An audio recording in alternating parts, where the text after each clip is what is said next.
तो ठीक है बच्चों, मैंने आपके सामने डिस्कशन किया था एक्सरसाइज 2.5 का। तो एक्सरसाइज 2.5 में मैंने आपके साथ डिस्कशन करके काफी सारे क्वेश्चंस बता दिए थे आपको। तो हम लोग यहाँ से आगे कंटिन्यू कर रहे हैं और एक्सरसाइज 2.5 में मैंने आपको कुछ क्वेश्चंस होमवर्क में दिए थे। वो क्वेश्चन आपने सक्सेसफुली कर भी लिए। तो यहाँ से हम लोग कंटिन्यू करते हैं एक्सरसाइज 2.5 के रिमेनिंग क्वेश्चंस पे। तो एक्सरसाइज 2.5 के रिमेनिंग क्वेश्चंस पे आपको ध्यान देना होगा, बहुत ही ध्यान देना होगा आपको, क्योंकि ये क्वेश्चंस थोड़े से लेंथी होते हैं। तो जस्ट हम लोग स्टार्ट करते हैं। सबसे पहले आपको एक स्टैंडर्ड सीखना होगा यहाँ पे। तो स्टैंडर्ड क्या होता है बच्चों, पहले उसको आप सीख लीजिए क्या है वो। स्टैंडर्ड होता है कि जैसे आपने a cube plus b cube plus c cube -3abc के बारे में पहले से भी देखा है। आज मैं इस स्टैंडर्ड को आपको दोबारा बता रहा हूँ। ये स्टैंडर्ड आपने शायद एक्सपेंशंस में भी सीखा है। तो a cube plus b cube plus c cube -3abc। तो मैंने क्या बताया था, इसके फैक्टर्स होते हैं। इसके फैक्टर होते हैं a plus B plus C into bracket A square plus B square plus C square minus a b minus b c minus c. ये मैंने आपको उसके फैक्टर्स बताए थे। और मैंने यहाँ पे एक स्पेशल कंडीशन आपको जनरेट करके बताई थी। मैंने कहा था अगर ए प्लस बी प्लस सी 0 हो गया, कहने का मतलब अगर ये वैल्यू 0 हो गई तो 0 से मल्टीप्लाई करने पर किसी को भी वो वैल्यू क्या हो जाती है, 0 हो जाती है। तो मैंने स्पेशल कंडीशन क्या बताई थी कि ये तो एक स्टैंडर्ड है ही कि a cube plus b cube plus c cube -3abc ये होता है, इसके फैक्टर्स होते हैं। लेकिन आपको स्टार मार्क करके मैंने ये भी बताया था कि अगर a plus B plus c 0 होता है तो आपको याद रखना होगा कि a cube plus b cube plus c cube -3abc क्या हो जाएगा, 0 हो जाएगा। दैट मीन्स आपको याद रखना है कि a cube plus b cube plus c cube को और आप क्या लिख सकते हैं, 3abc लिख सकते हैं। लेकिन कब, इफ एंड ओनली इफ। कब लिख सकते हैं, जब a प्लस बी प्लस सी क्या हो, 0। तो बच्चों आपको ये स्टैंडर्ड हैशटैग करके याद रखना होगा। हालांकि ये सारी बातें हमारी रिकॉर्ड भी होती हैं तो आपको ये बार बार रिवीजन में भी मिल जाती है। तो आपको ध्यान रखना होगा कि a cube plus b cube plus c cube क्या होता है, 3abc होता है। लेकिन कब होता है, अगर a plus B plus c 0 हो। लेकिन अगर a plus B plus c 0 नहीं हुआ तो ये बेटा इसके फैक्टर्स होते हैं जो मैंने आपको इतने बड़े से लिख करके दिए। अब आपको स्कूल में जो रेफरेंस बुक मिलेगी उसमें आपको कई सारे क्वेश्चंस प्रैक्टिस के लिए मिलेंगे। लेकिन आपको एनसीईआरटी मस्ट कंपलसरी है, इसमें तो आपको पूरे लगानी ही होती है। तो उसमें एनसीईआरटी में आपके पास है क्वेश्चन नंबर 11। तो क्वेश्चन नंबर 11 को अगर आप ध्यान से देखेंगे तो उसमें लिखा है 27 ए क्यूब, ये एक्स क्यूब है, 27 x cube plus y cube plus z cube. Question देखिए आपके पास 11th क्वेश्चन है एनसीईआरटी का। उसमें लिखा हुआ है factorise 27 x cube plus y cube plus z cube -9xyz। इसको बच्चों फैक्टराइज करने के लिए कहा गया है। ये क्वेश्चन कम से कम 10 बार आपकी स्कूल में पूछा जाएगा, इसलिए आप पहले से ही इसको सीख लीजिए कि 27 x cube plus y cube plus z cube -9xyz को हम कैसे फैक्टराइज करते हैं। सबसे पहले आपको ध्यान देना होगा कि 27 को हम लिख सकते हैं 3x का होल क्यूब लिख सकते हैं। ये पहले से ही y का क्यूब है, ये z का क्यूब हो गया। अब कहोगे सर अभी हमने आइडेंटिटी पढ़ी थी, क्या पढ़ी थी, a cube plus b cube plus c cube -3abc पढ़ी थी। अब देखो यहाँ पे a की जगह क्या है, 3x। तो ये हो गया a cube plus b cube plus c cube. तो आगे क्या आना चाहिए, -3, ये हो गया a और ये हो गया b और ये हो गया c, यानी ये आना चाहिए 9xyz। तो चेक करो क्या 9xyz पहले से लिखा हुआ है, लिखा हुआ है ना। इस पे ध्यान दीजिए बच्चों, a cube plus b cube plus c cube -3abc ये लिखा है आपके पास और आपको ये फैक्टराइज करने के लिए कह रहा है। इसको ध्यान दो बच्चों, आपने इस एक्सप्रेशन को इस तरह से लिख दिया ना। तो ये क्या कह रहा है, इसको फैक्टराइज करो। तो आप इसको फैक्टराइज कैसे करोगे, क्योंकि सर फैक्टर्स तो आपने बता रखे हैं। ये देखिए ऊपर फैक्टर लिखे हैं, क्या लिखे हैं, a plus B plus C into bracket A square plus B square plus C square minus a b minus b c minus c. हमने कहा लिखे हैं तो बस उसको अप्लाई कर दो। बस a की जगह 3x डाल देना, b की जगह y डाल देना और c की जगह z डाल देना। तो ये क्या बन जाएगा, ये बन जाएगा a plus B plus C into bracket A square plus B square plus C square minus A into B minus B into C minus C into A. समझ में आया? देखो a into B, B into C, C into A, इस तरह से होता है। समझ में? अब बच्चों उसको सही से लिख दो, आपका क्वेश्चन हो गया, आपने सक्सेसफुली इसको फैक्टराइज कर लिया। ये हो गया 9x स्क्वायर, ये हो गया y स्क्वायर, ये हो गया z स्क्वायर, ये हो गया माइनस का 3xy माइनस का yz माइनस का 3zx। तो बच्चों फाइनल आंसर मैंने आपको लिख करके दे दिया है। क्या ये बात बच्चों आपको समझ में आ गई कि आपने किस तरह से क्वेश्चन किया? तो ये क्वेश्चन नंबर 11th था एनसीईआरटी का, और ऐसे कम से कम आपको 10 क्वेश्चन रेफरेंस बुक में दिए हुए, वो इसी तरह से आपको करनी है। ठीक है, तो 11th क्वेश्चन आई थिंक आप लोगों को क्लियर हो गया होगा। क्लियर हो गया निहाल? ठीक है, तो निहाल आपके सामने अभी एक और क्वेश्चन आ रहा, ये भी बहुत स्कूल का फेवरेट क्वेश्चन है, हालांकि एनसीईआरटी के सारे ही क्वेश्चन आपको करने होते हैं। तो अब हम लोग ध्यान देंगे क्वेश्चन नंबर 12 पे। तो निहाल आज आप घर जाएंगे तो सबसे पहले क्वेश्चन नंबर 11th और 12th यानी कि जो हम आपको नोट्स भेजेंगे उससे पहले आप कंप्लीट कर लीजिएगा। सबसे पहले हम लोग 12th करते हैं। 12th क्वेश्चन में क्या है? 12th क्वेश्चन में लिखा है x cube plus y cube plus z cube minus 3xyz। पता है इसमें क्या करना है? वेरीफाई करना है। क्या करना है? वेरीफाई करना है कि x cube plus y cube plus z cube minus 3xyz को हम और भी क्या लिख सकते हैं? 1/2 x plus Y plus Z into bracket x minus Y का whole square plus y minus Z का whole square plus z minus x का होल स्क्वायर। इस तरह से भी हम लिख सकते हैं। तो सभी बच्चे यहां पर ध्यान देंगे, कहा जा रहा है कि आप 12th क्वेश्चन को वेरीफाई करिए, लेकिन आप क्या कहोगे कि सर वी नो दैट, हम पहले से जानते हैं क्योंकि आपने अभी अभी पढ़ाया, इसे हम लिखेंगे वी नो दैट, यानी कि हम जानते हैं। क्या जानते हैं? कि x cube plus y cube plus z cube minus 3xyz क्या होता है देवांशी? वो होता है x plus Y plus Z into bracket x square plus y square plus z square minus x y minus y z minus z x. ये होता है बच्चों।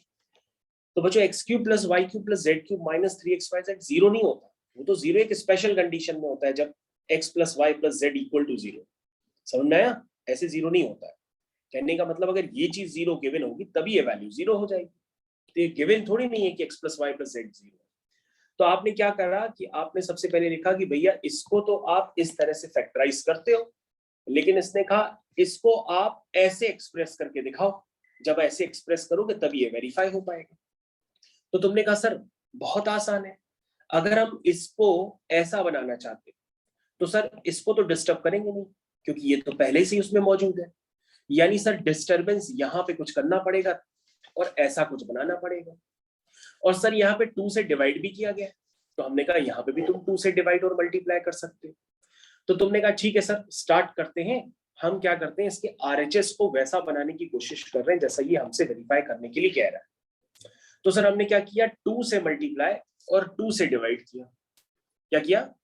2 से मल्टीप्लाई और 2 से डिवाइड किया। क्या ये बात आप समझते हैं? देखो 2 से मल्टीप्लाई और 2 से डिवाइड, ये बात समझते हैं आप? ये हमने 2 ऊपर भी लिखा और 2 क्या कर दिया, नीचे भी लिखा। क्यों भाई, ये बात समझ में आई? आई कि नहीं आई? अब तुम कहोगे ठीक है सर, हमने कहा हम एक स्टेप कम कर देंगे। क्या कम कर देंगे? हमने कहा बेटा ये जो 2 हम ऊपर मल्टीप्लाई वाला 2 है ना, ये 2 अब अंदर हर नंबर से मल्टीप्लाई कर देंगे अब। ठीक है, तो 2 को हम अंदर ब्रैकेट से मल्टीप्लाई कर देते हैं। तो हम इस 2 को गायब कर देते हैं, आबरा कडाबरा गिली गिली छू, ये गायब कर दिया। अब हम इसको कहां कर देंगे? अंदर मल्टीप्लाई कर देंगे, ये 2 ये 2 ये 2 ये 2 ये 2 ये 2। देखो अंदर 2 मल्टीप्लाई कर दिया। तो 2 से डिवाइड जो किया था वो तो 2 आपको दिख रहा है, लेकिन 2 से जो मल्टीप्लाई किया था वो हमने एक अंदर ब्रैकेट के अंदर डाल दिया। तो ये क्या बन गया? ये बन गया x plus Y plus z upon 2। Bracket में क्या बना? ब्रैकेट के अंदर देखो बच्चों क्या लिखा हुआ है, ये लिखा हुआ है 2x square 2y square 2z square. तो बच्चों 2x स्क्वायर को पता क्या लिख सकते हैं? 2x स्क्वायर को हम लिखेंगे x square plus x square. 2y² को लिखेंगे y² प्लस y², 2z² को लिखेंगे z² प्लस z², फिर आगे लिखा है 2xy 2yz और 2zx, ऐसा कुछ लिखा हुआ। तो तुम कहोगे सर अभी वैसा तो आया नहीं जैसा आपको वेरीफाई करना है, अभी तो वैसा नहीं आया है, अभी तो एंटायरली डिफरेंट है। तो हमने कहा नहीं, ये तुम्हारी भूल हो गई। क्या हो गई? भूल। तो राजमाता से भूल हो गई, तो राजमाता ने बाहुबली को क्या कहा? साम्राज्य छोड़कर जाने के लिए कहा। तो जैसे ही साम्राज्य छोड़कर जाने के लिए कहा, तो बाहुबली ने क्या किया? उसने कहा इस वाले x² को ले लो, इस वाले y² को ले लो और इस वाले 2xy को ले लो। क्यों कहा ऐसा? ताकि बाहुबली इसको क्या कर पाए? वेरीफाई कर पाए, क्योंकि आपका क्या बन गया? x माइनस वाई का होल स्क्वायर, वही लिखा हुआ है। तो तुमने कहा हाँ सर ये तो बिल्कुल लिखा हुआ है, लेकिन टर्म्स आपको एडजस्ट करने पड़ रहे हैं आगे पीछे। फिर हमने कहा फिर से देखो, y² प्लस z² और 2yz, तो ये हो गया y² प्लस z² और 2yz। फिर से देखो, z² प्लस x² दिख गया माइनस 2xz। बोलो समझ में आया? ये हो गया। तो बच्चों ये हो गया x plus Y plus z upon 2 into bracket. सब बच्चे यहां पर ध्यान देंगे। आइए जी आइए, ये यहां से यहां तक क्या बन गया? x माइनस वाई का होल स्क्वायर। ये क्या बन गया? y माइनस जेड का होल स्क्वायर। फिर आगे क्या बन गया? z माइनस एक्स का होल स्क्वायर। तो तुमने कहा बाहुबली ने कटप्पा को क्यों मारा? नहीं, कटप्पा ने बाहुबली का क्यों मारा, ये बात यहां से क्लियर हो गई। समझ में आया? तो यहाँ पे कटप्पा का अर्थ ये है कि आपने 2 का मल्टीप्लाई इस ब्रैकेट के अंदर क्यों किया, और करने के बाद आपने टर्म्स को स्प्लिट किया, और स्प्लिट करने के बाद परफेक्ट स्क्वायर बना के क्वेश्चंस को खत्म कर दिया। तो बच्चों ये क्वेश्चन इस तरह से करना था, आपको ध्यान देना होगा। ये क्वेश्चन आपको स्कूल में भी मिल सकता है, और आपको इसी तरह से करना होगा। ना समझ में आने पर इसी बात को 10 बार सुने, आपको समझ में आ जाएगा। तो उसको आप लिखेंगे आखिरी में हेंस वेरीफाइड, और आपका ये क्वेश्चन स्वाहा हो जाएगा। क्या हो जाएगा? स्वाहा। तो बेटा मैंने अभी आपके साथ डिस्कशन किया क्वेश्चन नंबर 11 का और क्वेश्चन नंबर 12 का। अब हम लोग करते हैं क्वेश्चन नंबर 13 का डिस्कशन। तो आप लोग सब रेडी हैं क्वेश्चन नंबर 13 के डिस्कशन के लिए? क्या आप सब लोग रेडी हैं? रेडी है। क्वेश्चन नंबर 13 कहोगे सर कोई क्वेश्चन हुआ? ये तो ऐसी फजीयत है। हमने कहा क्यों? कह रहा है कि सर उसमें लिखा है कि x plus Y plus z 0 होता है, तो x³ plus y³ plus z³ 3xyz होता है। वो तो सर होता ही है ना, तो आप पहले से ही बता चुके हैं। तो 13 क्वेश्चन में हम क्या करेंगे? हमने कहा 13 क्वेश्चन को अगर स्कूल में करना हो तो सबसे पहले आपको आइडेंटिटी लिखनी पड़ेगी कि x³ plus y³ plus z³ minus 3xyz किसके इक्वल होती है? चिल्ला के बोलो, x plus Y plus Z into bracket x² plus y² plus z² minus xy minus yz minus zx। कहोगे सर ये तो दिख ही रहा है ना कि अगर x plus Y plus z क्या हो जाए? 0। तो यहाँ पे साफ साफ दिखता है ना कि x³ plus y³ plus z³ minus 3xyz क्या हो जाएगा? 0। That means x³ plus y³ plus z³ क्या हो जाएगा? 3xyz। तो क्वेश्चन नंबर 13 तो गूगली था। क्या होता है? गूगली। तो ये क्वेश्चन तो खत्म हो गया। ठीक है, अब क्वेश्चन नंबर 13 बच्चों हम लोग ने पूरी तरह से कर दिया है। अब बीच के जो हम लोग ने छोटे मोटे क्वेश्चंस छोड़ रखे हैं उनको भी कंप्लीट कर लेते हैं। तो यहां पर हमारे सामने क्वेश्चन नंबर 5। तो क्वेश्चन नंबर 5 आपने किया था दिवांशी? सर आपने 4th 7th 8th 9th। अच्छा, 5 वाला क्वेश्चन अभी डिस्कस करते हैं। क्वेश्चन नंबर 5 में फैक्टराइज करना है। तो मैं सबसे पहले आपको फैक्टराइज करने से पहले इस क्वेश्चन का की पॉइंट बता देता हूं। बच्चों मैं आपको गला फाड़ फाड़ के बता चुका हूं कि a plus B plus c का होल स्क्वायर क्या होता है? होता है a² plus b² plus c² plus 2ab plus 2bc plus 2c। तो बच्चों क्वेश्चन नंबर 5 की यही टैगलाइन, इसी को आपको यूज करना है और क्वेश्चन स्वाहा हो जाएगा। क्या हो जाएगा? स्वाहा। तो क्वेश्चन क्या है? 5th का फर्स्ट पार्ट। क्वेश्चन नंबर 5 के फर्स्ट पार्ट में क्या लिखा हुआ है? लिखा हुआ है 4x square plus 9y square plus 16z square plus 12xy minus 24yz minus 16xz। ये बच्चों ऐसा लिखा है क्वेश्चन नंबर 5 का फर्स्ट पार्ट। तो बच्चों अगर आप ध्यान से देखेंगे तो आप इसको लिखेंगे a स्क्वायर लिखेंगे, ऐसे b स्क्वायर लिखेंगे, क्या समझ में आ रहा है? प्लस c स्क्वायर लिखेंगे प्लस 2ab, ये हो गया 2, ये हो गया a और ये हो गया b। जरा चेक करो, ये वाला टर्म ये लिखा हुआ है, ये वाला टर्म ये लिखा हुआ है, ये वाला टर्म ये लिखा हुआ है। 2 2 जा 4, 4 3 जा 12xy, 12xy ये लिखा हुआ है। आगे आपको सावधानी देनी पड़ेगी, अगर आपने सावधानी नहीं दी तो दुर्घटना घट जाएगी। क्या होता है? a square plus b square plus c square plus 2ab, फिर आगे क्या होता है? प्लस का 2bc। समझ में आया? क्या होता है? ये ab फिर bc फिर ca, समझ में आया? इस तरह से बच्चों दिल बन जाता है। चलिए, तो 2ab हमने लिख दिया, अब हम लिखेंगे 2bc, समझ में आया? फिर हम लिखेंगे 2ca, बोलो समझ में आया? अब हम टर्म्स चेक करते हैं, क्या वही लिखे? चेक करो पहले। 2 4 जा 8, 8 2 जा 16, 16 zx लिखा हुआ है, हाँ लिखा हुआ है, लेकिन सर आपका तो प्लस का है, वो माइनस का है। तो सर इसमें से कोई एक पक्का टर्म माइनस का होगा, चाहे वो ये हो, चाहे वो ये हो, चाहे वो ये हो। अब सर बात सुनिए, x वाला टर्म तो प्लस का ही था, वो आपने ऊपर प्लस का ही लिखा था, तो यानी z वाला टर्म क्या होगा? माइनस का होगा। तो सर z वाले टर्म में आप माइनस लगा दीजिए, जहां जहां आपका z वाला टर्म है आप माइनस लगा दीजिए। अब देखो पूरी आइडेंटिटी मैच करेगी। आइए भक्तों, आइए प्रसाद चखिए। कैसे चखेंगे? a square plus b square plus c square plus 2ab, ये वाला टर्म बच्चों देखो ये लिखा हुआ है, प्लस 2bc, ध्यान दो बच्चों ये वाला टर्म ये लिखा हुआ है, प्लस 2ca, ध्यान दो बच्चों ये वाला टर्म ये लिखा हुआ है। लिखा हुआ है? क्या सबको समझ में आया? क्या सबको समझ में आ गया? यानी ये बच्चों क्या बन गया? ये बन गया a प्लस b और c की जगह क्या है? -4z का होल स्क्वायर। तो बच्चों आपको क्या गिवन था? आपको ये क्वेश्चन गिवन था, और इस क्वेश्चन के फैक्टर आपने ये निकाल लिए, ये हैं इसके फैक्टर्स। बोलो समझ में आया? नेहा 24/z 24/z, सही तो वही है। एक बार चेक कर लेते हैं बच्चों। यहाँ पे कहना है कि 24/z अपीयर नहीं हो पाए, एक बार हम उसको सही से चेक कर लेते हैं।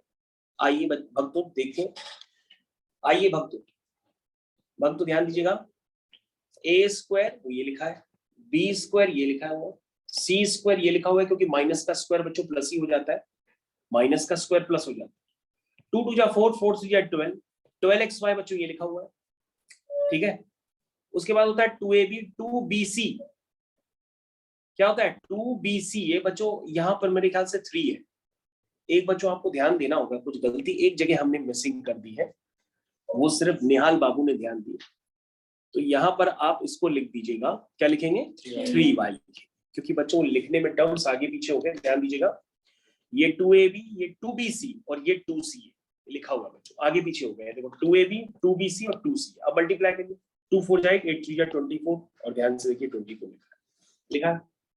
तो बच्चों ये तो एनसीईआरटी है, आपको प्रैक्टिस के लिए बहुत सारे क्वेश्चन रेफरेंस बुक्स में मिलेंगे, ठीक है। तो ये बच्चों क्वेश्चन नंबर 5 का फर्स्ट पार्ट आपने कंप्लीट किया। अब हम लोग सेकंड पार्ट को भी कंप्लीट कर देते हैं। तो निहाल बेटा तुम खेलने जाओगे? सो सेकंड पार्ट कंप्लीट कर लिया। सेकंड पार्ट कंप्लीट करने के बाद हम और निहाल खेलेंगे 5th का सेकंड पार्ट। तो 5th का सेकंड पार्ट क्या है? आइए निहाल बताइए। अगर ये सेकंड पार्ट निहाल कर लेता है तो ये खुशी खुशी यहां से जा सकता है। 2x square plus y square plus 8z square minus का 2√2xy प्लस का 4√2yz माइनस का 8zx, ये है निहाल की पसंद। तो बच्चों आपको इस क्वेश्चन को करना है, वंस अगेन आप यूज करेंगे a plus B plus c का whole square which is equal to a square plus B square plus C square plus 2ab plus 2bc plus 2c। कैसे यूज करेंगे बताएगी कनोडिया जी। कनोडिया जी बताइए कैसे लिखेंगे? कनोडिया जी इसको देख के कंफ्यूज हो रही है, कह रही कि सर ये तो किसी का स्क्वायर है ही नहीं, अब क्या करें सर? ये तो स्क्वायर है भाई, लेकिन सर ये भी किसी का स्क्वायर नहीं है। हमने कहा क्यों भाई कनोडिया जी, आप √2 का स्क्वायर नहीं जानती? कहेगी सर जानते हैं, √2 का स्क्वायर सर 2 होता है।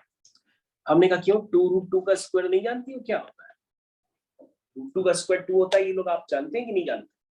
नहीं जानते तो मैं आपको बताता हूँ, मेरे ख्याल से आपको रूट्स स्क्वायर रूट्स का मतलब नहीं क्लियर है। स्क्वायर रूट्स का मतलब अगर नहीं क्लियर है तो बच्चों आपको ध्यान देना होगा, मैं आपको समझाता हूँ। 2 मिनट बच्चों यहाँ पे ध्यान दीजिएगा, नोट डाल के मैं आपको अलग से समझा देता हूँ, ध्यान दीजिएगा बच्चों। बच्चों आपके पास स्क्वायर रूट ऑफ 4 होता है तो आप उसको 2 लिखते हो। तो आप क्यों लिखते थे? आपने इस पे ध्यान नहीं दिया। किसी के ऊपर भी स्क्वायर रूट होता है तो उसका पावर में क्या होता है? हाफ होता है। तो आप 4 को क्या लिखते थे? 4 को लिखते थे 2 स्क्वायर। और बच्चों पावर पावर से क्या होती है? मल्टीप्लाई हो जाती है, तो 2 से 2 कैंसिल हो जाता है, 2 की पावर 1 इज 2। तो स्क्वायर रूट ऑफ 4 आपने 2 कैसे लिखा? ऐसे ही तो लिखा। अगर नहीं समझ में आया तो दोबारा देखो, आप स्क्वायर रूट ऑफ 25 को आप क्या लिखते हो? 5 लिखते हो। क्या लिखते हो? स्क्वायर रूट को हटा के पावर में 1/2 कर देते हो, फिर 25 को लिख देते हो 5 स्क्वायर, और पावर पावर से मल्टीप्लाई हो जाती है, 5 की पावर 1 तो 5 हो जाता है। यही तो करते हो? नहीं करते बेटा, मने मतलब बेटा देखो, हाँ देखो बेटा, अगर हम लिखते हैं √2 इंटू √2 तो उसका मतलब क्या होता है? कहोगे सर √2 का मतलब 2 की पावर में हाफ, और फिर से √2 मतलब उसकी पावर में हाफ। सर ये क्लास 8 में पढ़ाया जाता है कि बेस सेम होता है तो पावर ऐड हो जाती है। क्या हो जाती है? पावर ऐड हो जाती है। तो हाफ प्लस हाफ कितना होता है? 1 होता है। यानी कि √2 इंटू √2 कितना होता है? 2।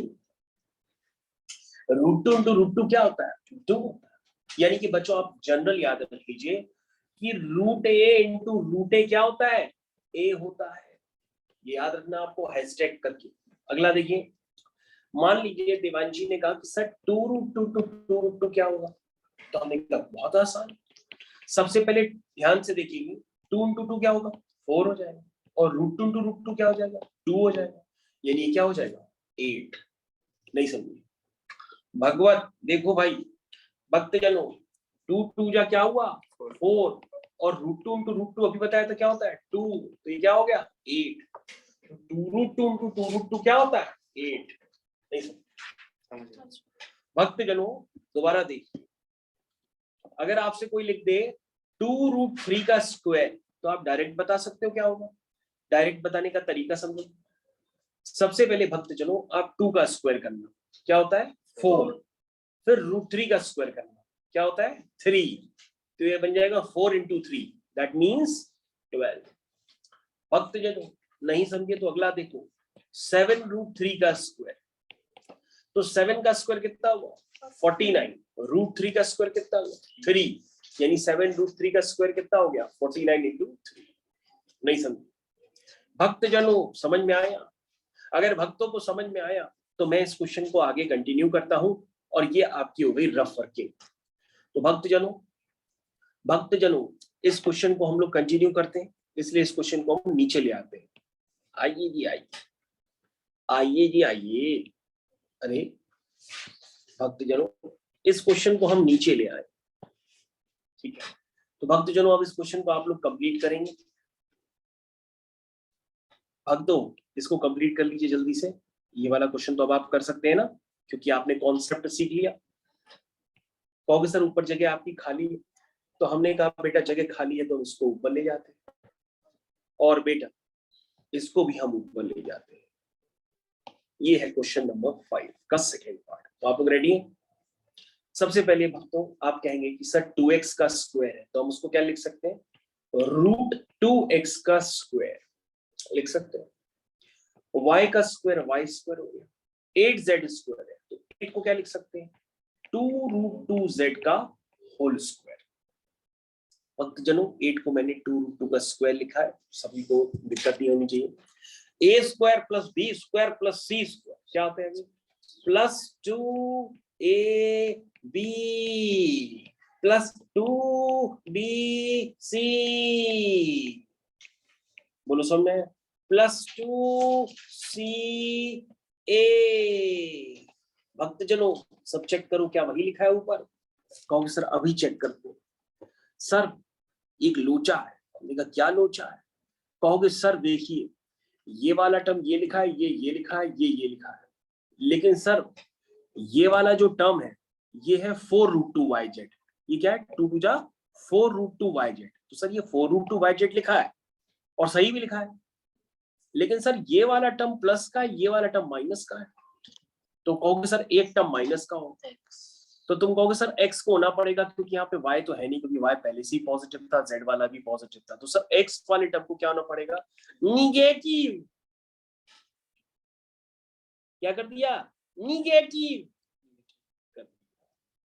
तो इसका मतलब अब तो क्वेश्चन खत्म। जहां x वाले टर्म है उनको निगेटिव कर दो तो आपके सारे टर्म्स मैच करने लगेंगे। ये देखो रॉकेट की तरह ये रॉकेट छूट रहे हैं दिवाली के और सारे टर्म्स मैच कर रहे हैं साइन साइन साइन।